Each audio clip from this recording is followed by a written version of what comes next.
Hello, नमस्ते my dears. नमस्ते my dears. और वन स्टेप फिश है।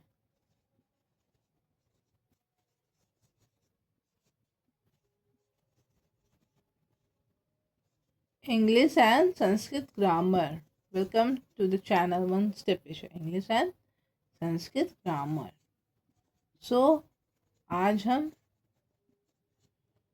संस्कृत पढ़ेंगे और संस्कृत को हम एक नए तरीके से पढ़ेंगे, क्योंकि थोड़ा कुछ प्रॉब्लम है घर पे। तो अभी मैं थोड़ा सा व्यस्त हूँ, तो आज हम थोड़े नए तरीके से पढ़ेंगे। तो हम आज जानेंगे, वो हमारा नया पाठ होगा, वो है हमारा। आगे हम उसको लेके चलेंगे। जो है हमारा नया पाठ, वो होगा हमारा।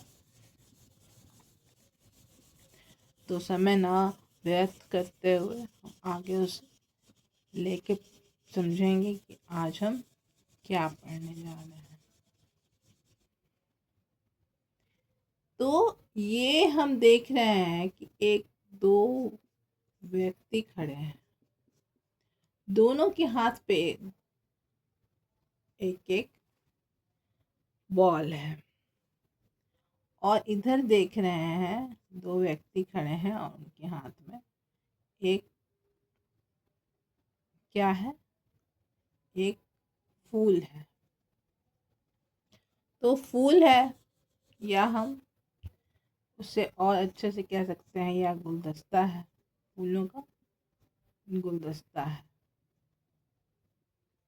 ठीक है। तो ये उन एक के हाथ में फूल का गुलदस्ता बना हुआ है, और एक के हाथ में, दो के अलग अलग है, ये दो अलग व्यक्ति के हाथ में गेंद है। तो ये एक और यहाँ पर एक व्यक्ति आप देख रहे होंगे व्हाइट बोर्ड पे। तो ये इनके हाथ में भी एक गुलदस्ता है। क्या है? फूलों का गुलदस्ता। ठीक है, वो समझने के लिए आपको है। तो मैं ये बताना चाह रही हूँ कि यहाँ चार प्राणी हैं, और चारों प्राणी अलग अलग हैं।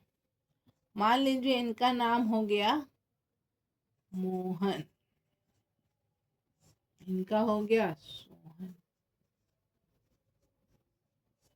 तो ये मोहन और ये सोहन, और ये रीता, और ये गीता।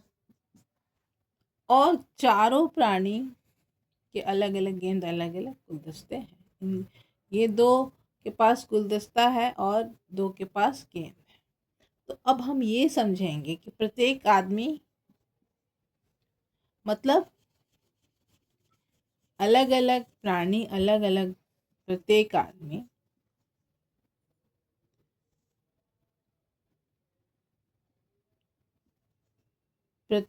क्या कर रहे हैं। प्रत्येक आदमी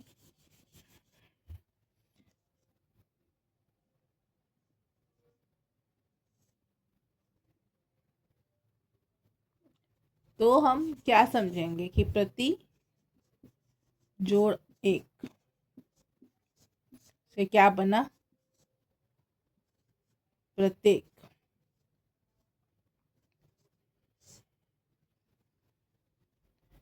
तो प्रत्येक जो शब्द है, प्रत्येक, और प्रत्येक से मिलता जुलता हमारा आज का पाठ होगा, वो होगा प्रत्यय। हिंदी में हम प्रत्येक से याद रखेंगे क्या? तो आज हमारा जो पाठ होगा, वो होगा हमारा प्रत्यय। क्या होगा?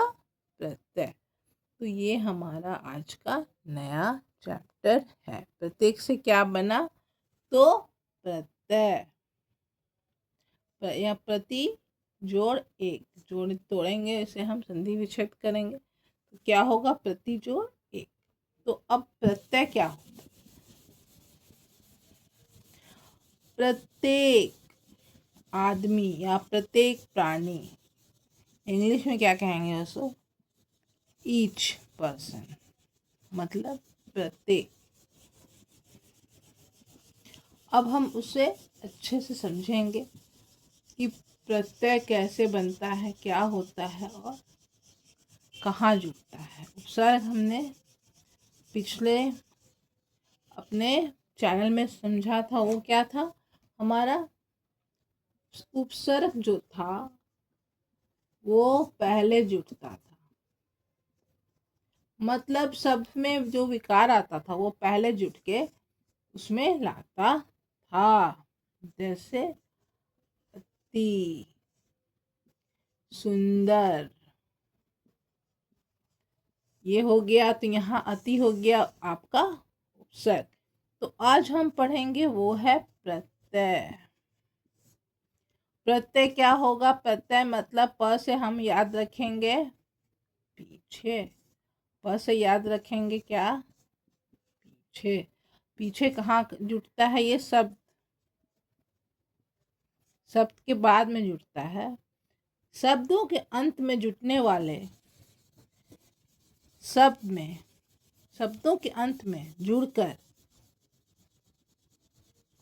जो विकार आता है उसे हम क्या कहते हैं? उसे हम प्रत्यय कहते हैं। तो ये हम इसको अच्छे से समझेंगे। शब्दों, या कह सकते हैं शब्द में जुड़कर, शब्दों के अंत में जुड़कर, ये याद रखना, शब्द के अंत में जुड़कर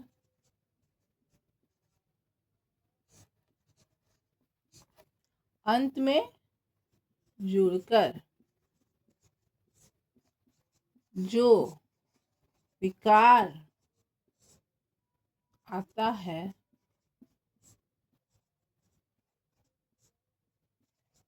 उसे हम प्रत्यय कहते हैं। तो ये तो आपका हो गया परिभाषा।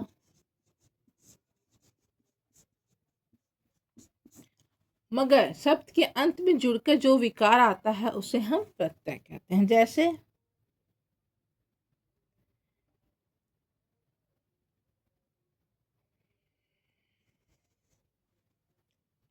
अधि या अधि जोड़ कत,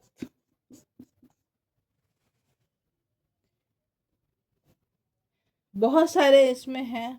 तो क्या होगा? अधित।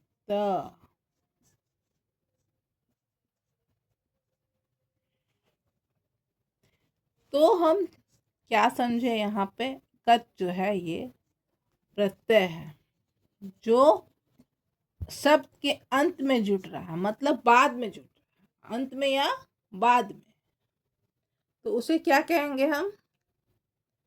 प्रत्यय कहेंगे। और होगा हमारा उदाहरण,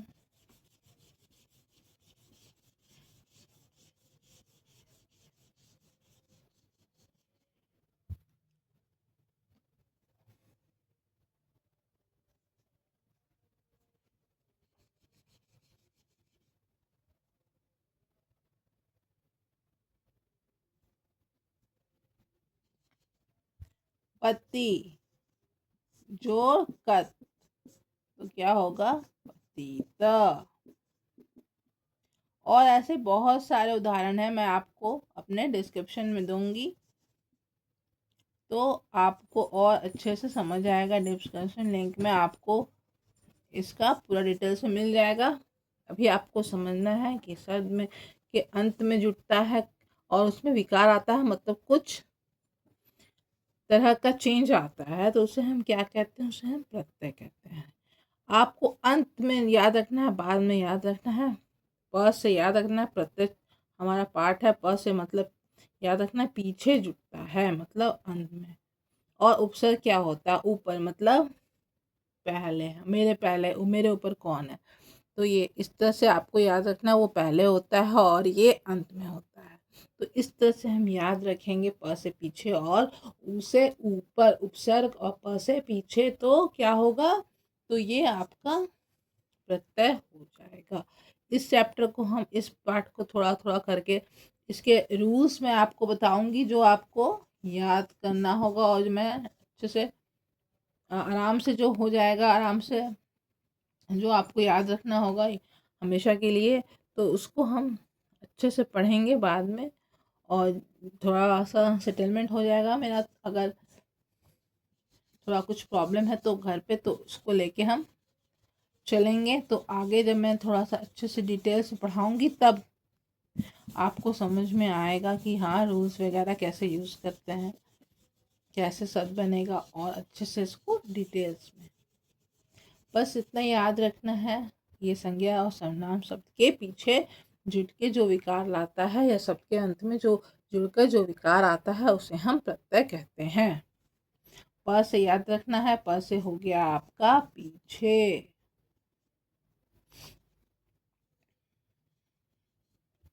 तो प से हो गया पीछे, और उपसर्ग ऊ से हो गया आपका ऊपर मतलब आगे। ये आपको याद रखना है। तो ये आपका प्रत्यय हो गया और ये आपका उपसर्ग हो गया।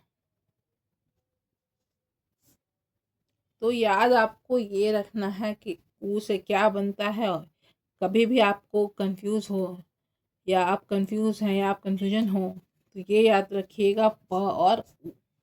तो आपको कभी भी कोई भी तरह का आपको प्रॉब्लम या आपको कंफ्यूजन नहीं होगा, किसी भी तरह का आपको प्रॉब्लम या हिचक नहीं होगी। हाँ, आप कैसे समझेंगे कि हाँ ये प्रत्यय है या ये उपसर्ग है, इसको आगे जोड़ना है या इसको पीछे तोड़ना है, या आगे तोड़ना है या आगे जोड़ना है, तो ये सब आपको याद रखना होगा। संधि विच्छेद को तोड़ना है, ये उपसर्ग है इसमें जोड़ना है, प्रत्यय है इसको पीछे जोड़ना है या लगाना है, तो ये आपको समझना होगा।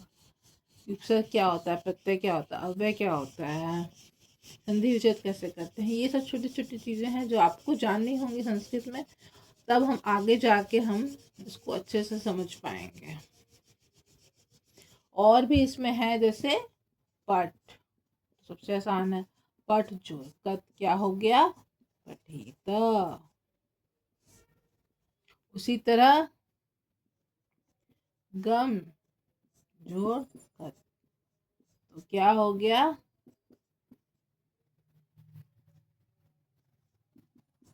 इसी तरह हम और भी समझेंगे और अच्छे डिटेल्स में, मगर आज के लिए हम यहीं पर ओवर करेंगे। और हम आज ये समझे कि प्रत्यय क्या होता है, उपसर्ग हमने पहले ही अपने क्लास में समझ लिया है, उसे हम आज भी रिवीजन कर लिए। तो आज के लिए हमारा क्लास जो है यहीं पे एंड होता है। और थैंक यू मेरे चैनल से जुड़ने के लिए, और इसे लाइक करने के लिए और सब्सक्राइब करने के लिए।